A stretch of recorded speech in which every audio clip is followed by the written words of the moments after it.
I want to talk to you today about getting up early and going for a walk, which is what I did today. The reason I did that is because I'm putting on weight, and I'm not doing it because I want to impress girlfriends, men friends, impress anyone. I'm just doing it for myself because I know at 5'7.5" and 13 stone 3, which is what I weighed on the scales the other day, I am heading in the wrong direction. I can always feel the weight in places which I would prefer not to. For example, underneath the breasts, in the padding on your ribs, which you can't feel your ribs anymore, you can just feel a roll of fat. And in between your legs you get these horrible blobby inner thighs.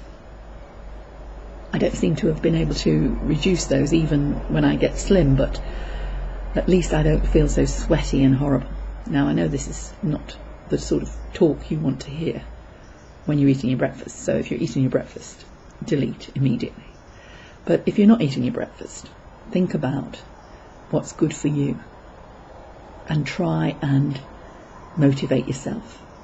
I know that you can go to counsellors, you can go to motivators, but they all cost money. And the other thing is, if you save a bit of money, you can spend it on something for yourself, like having your hair done, which is what I'm going to do today. I went for a walk, took a dog belonging to a friend, because I haven't got one of my own, and it's a good excuse to go. He's a beautiful dog, but he's strong and he pulls. And do you ever watch that Dog Whisperer? You're supposed to be in command, not the dog. Now, we managed quite well. He met a few other dogs and gave chase and did a few dancing flirts with some of them, and basically caused me a bit of bother, but on the whole he did me some good.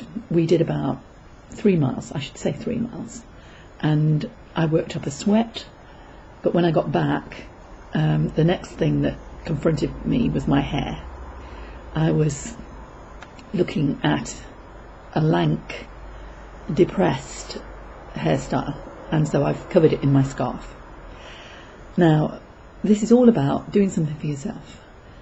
If your hair does look a mess and you haven't got enough money for hairdressers, scarves are good. Scissors are good, you can have a go yourself, but in my experience it usually then costs you all the more for a hairdresser to repair it, and the hairdresser is not pleased, I can tell you. Anyway, this is going to be the end of my video, which was really just a bit of a pep talk about getting off your butt and doing something for yourself. I'm going to try and continue it. I could do with some support. If you want to keep in touch or give me a few hints, please feel free. I'm going to do another video when I've had my hair done, and then you can see whether there's any improvement or not.